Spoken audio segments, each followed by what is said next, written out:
Assalamualaikum warahmatullahi wabarakatuh. Ulasan Kitab Kuning Ihya Ulumuddin. Kata pengantar, Alhamdulillahirabbil alamin.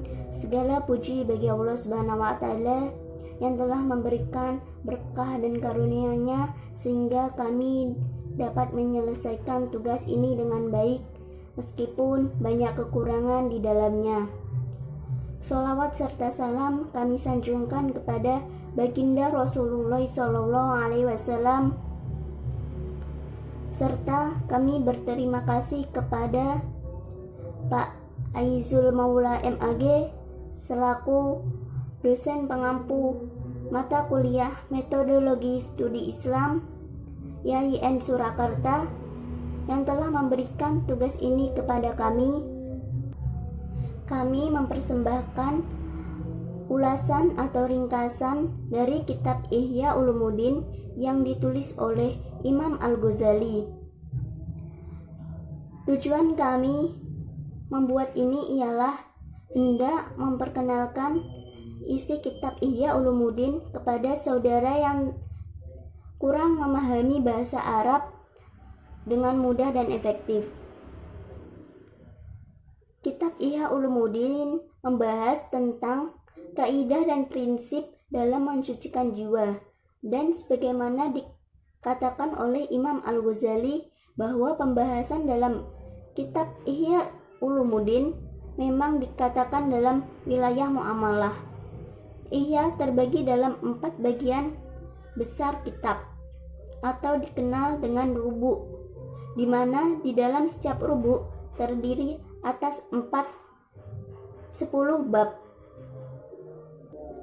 Untuk membaca kitab Ihya Ulumuddin, pembaca akan merasa bahasa ia berada di hadapan hasanah nilai-nilai yang amat tinggi. Hanya saja kitab Ihya Ulumuddin ini memiliki kritikan, yaitu meskipun Imam Al-Ghazali merupakan seorang ulama besar, namun beliau bukan seorang yang pakar hadis, sehingga ikut campurnya hadis yang tidak sesuai dengan sanadnya, yang derajatnya lemah ataupun mudhah. Hal ini menyebabkan banyak ulama dan para ahli hadis memilih dan menyusun ulang untuk meneliti hadis yang termuat dalam kitab Ihya Ulumuddin. Dengan ini kami menyadari bahwa ulasan ini masih banyak kekurangan dan kesalahan baik dari segi penulisan ataupun isi di dalamnya.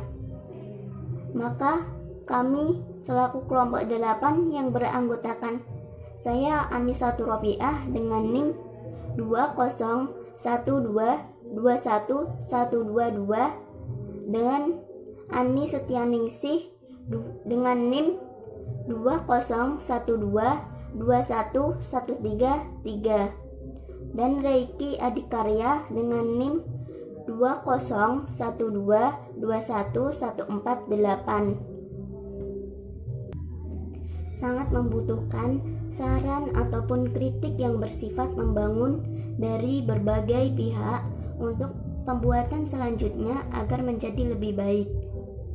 Mudah-mudahan ulasan ini bermanfaat bagi pembacanya. Terima kasih. Assalamualaikum warahmatullahi wabarakatuh. Perkenalkan, nama saya Reiki Adikarya.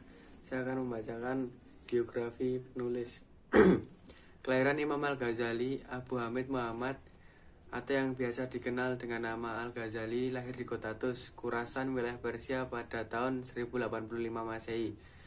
Sejak kecil beliau telah hidup sendiri karena orang tuanya telah meninggal dunia.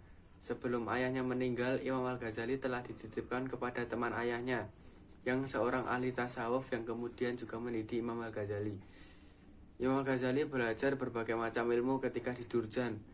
Beliau belajar ilmu fikih dan bahasa Arab. Setelah belajar di Durjan, Imam Al-Ghazali melanjutkan belajar ke Imam Al-Haramain di Nisabur, tidak jauh dari Tus. Imam Al-Haramain tidak hanya mengajarkan ilmu agama, tapi juga ilmu pengetahuan umum. Karena itulah Imam Al-Ghazali belajar banyak hal tentang ilmu logika dan ilmu kalam. Perjalanan Imam Al-Ghazali dalam menuntut ilmu. Setelah menimba banyak ilmu di Nisabur, Imam Al-Ghazali kemudian memutuskan pergi ke Baghdad karena kota tersebut adalah pusat peradaban dunia pada waktu itu. Di kota Baghdad, Imam Al-Ghazali mengajar dan namanya mulai banyak dikenal banyak orang yang ingin belajar pada Imam Al-Ghazali, dan akhirnya kebesaran beliau sampai terdengar Perdana Menteri Nirzam Al-Mulk yang memerintah di bawah pemerintahan dinasti Seljuk. Pada tahun 484 Hijriah, di usia yang menginjak 34 tahun, Imam Al-Ghazali diangkat menjadi guru besar Universitas Nirzamiyah oleh Perdana Menteri Nirzam Al-Mulk, sehingga membuat namanya semakin termasyhur tidak hanya di Irak dan Persia, tapi bahkan ke seluruh dunia. Karena kedudukan yang tinggi di pemerintahan dan nama beliau semakin besar dan terkenal, membuat beliau semakin terpengaruh terhadap keduniawian dan harta benda yang akhirnya menimbulkan pertentangan di dalam batin beliau. Pergolakan dan pertentangan batin ini sampai membuat Imam Al-Ghazali sakit cukup parah sampai 2 bulan. Seorang tabib yang ingin menolong beliau mengatakan bahwa penyakit ini sebenarnya datang dari dalam jiwanya sendiri, sehingga yang dapat menyembuhkan hanya diri beliau sendiri. Imam Al-Ghazali pada akhirnya memahami maksud dan perkataan tabib tersebut dan berusaha untuk mengobati sakitnya dengan kekuatan jiwanya. Beliau banyak berdoa untuk meminta perlindungan kepada Allah Subhanahu wa taala siang dan malam agar beliau berhasil mendapat kesembuhan dari Allah Subhanahu wa taala, dan bahkan beliau juga mendapat ilham dan hidayah dari Allah Subhanahu wa taala. Setelah sembuh, beliau memutuskan untuk meninggalkan semua kekayaan dan kemewahan, dan bahkan keluarganya sendiri juga beliau tinggalkan. Pada tahun 489 Hijriah, Imam Al-Ghazali pergi menuju Damaskus, Suriah. Di Damaskus beliau tinggal selama 11 tahun, dan yang dilakukan hanya beribadah, berkolawat, mensucikan diri, dan mendekatkan diri kepada Allah Subhanahu wa taala.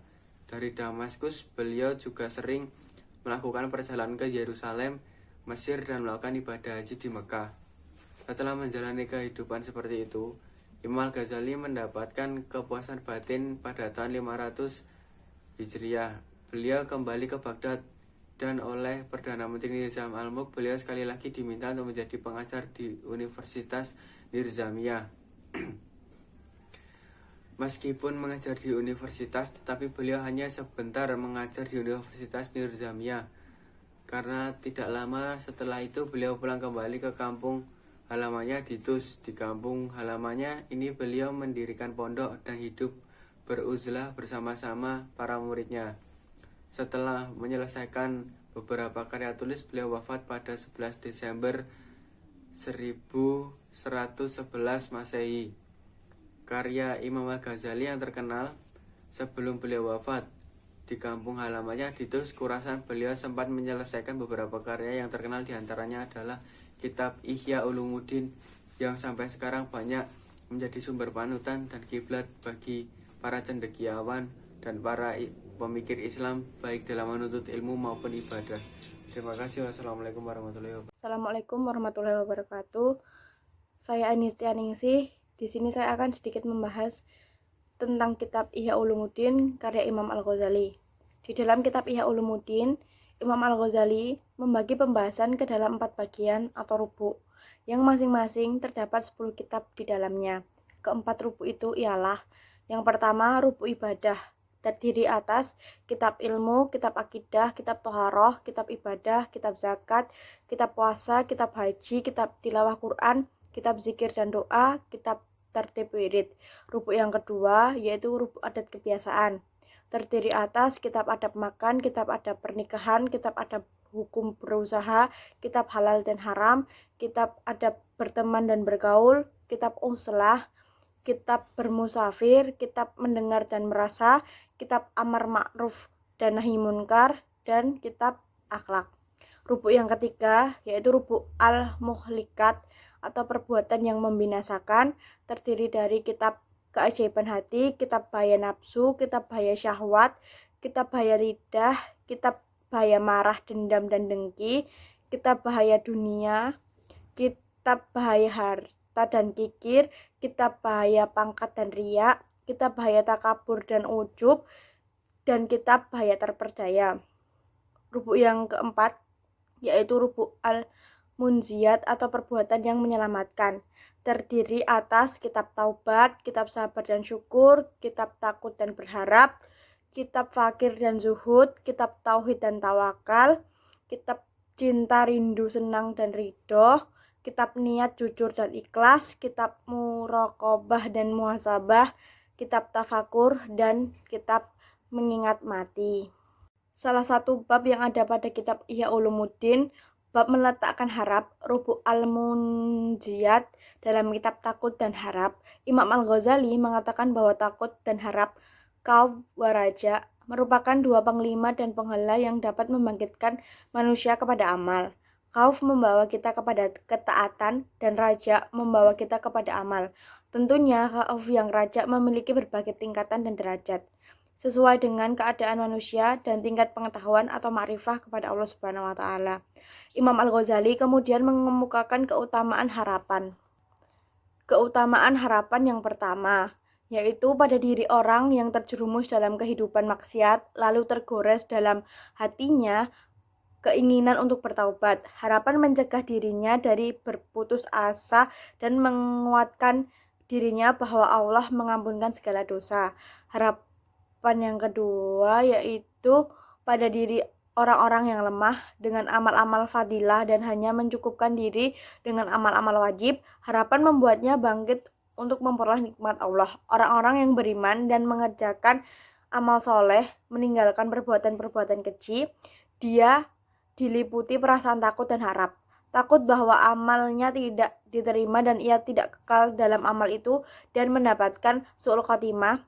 Harap bahwa ia mengharapkan Allah Ta'ala menerima, menguatkan, dan memelihara agamanya, serta menjaga hatinya dari kecenderungan hawa nafsu dan syahwat sepanjang sisa hidupnya. Harapan dan takut menjadi panglima yang membawa manusia kepada taat atau taubat dan mengakibatkan kepada amal.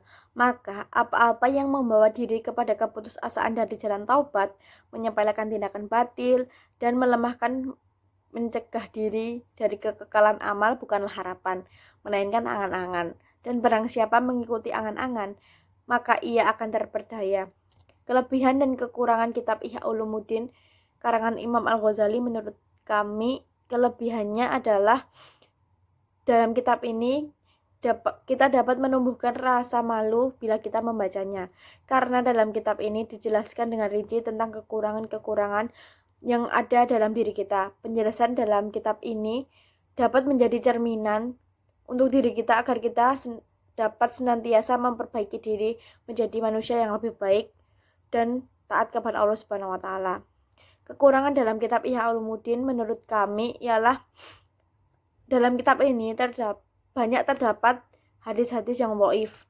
Dari 1013 hadis, 996 diantaranya adalah hadis yang dhaif. Kesimpulan yang dapat kita ambil dari kitab Ihya Ulumuddin karya Imam Al-Ghazali ini, kitab ini menarik untuk dibaca. Meskipun kitab ini terdapat banyak hadis-hadis yang dhaif, dalam kitab ini mengajarkan kita tentang rasa malu yang timbul akibat kesombongan yang ada dalam diri kita.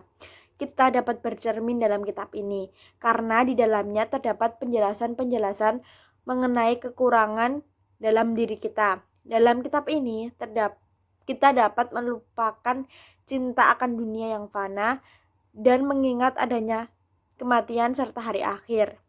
Demikian yang dapat kami sampaikan tentang ulasan kitab Ihya Ulumuddin karya Imam Al-Ghazali. Kurang lebihnya kami mohon maaf. Wabillahi taufiq wal hidayah. Wallahul muwaffiq ila aqwamit thoriq. Wassalamualaikum warahmatullahi wabarakatuh.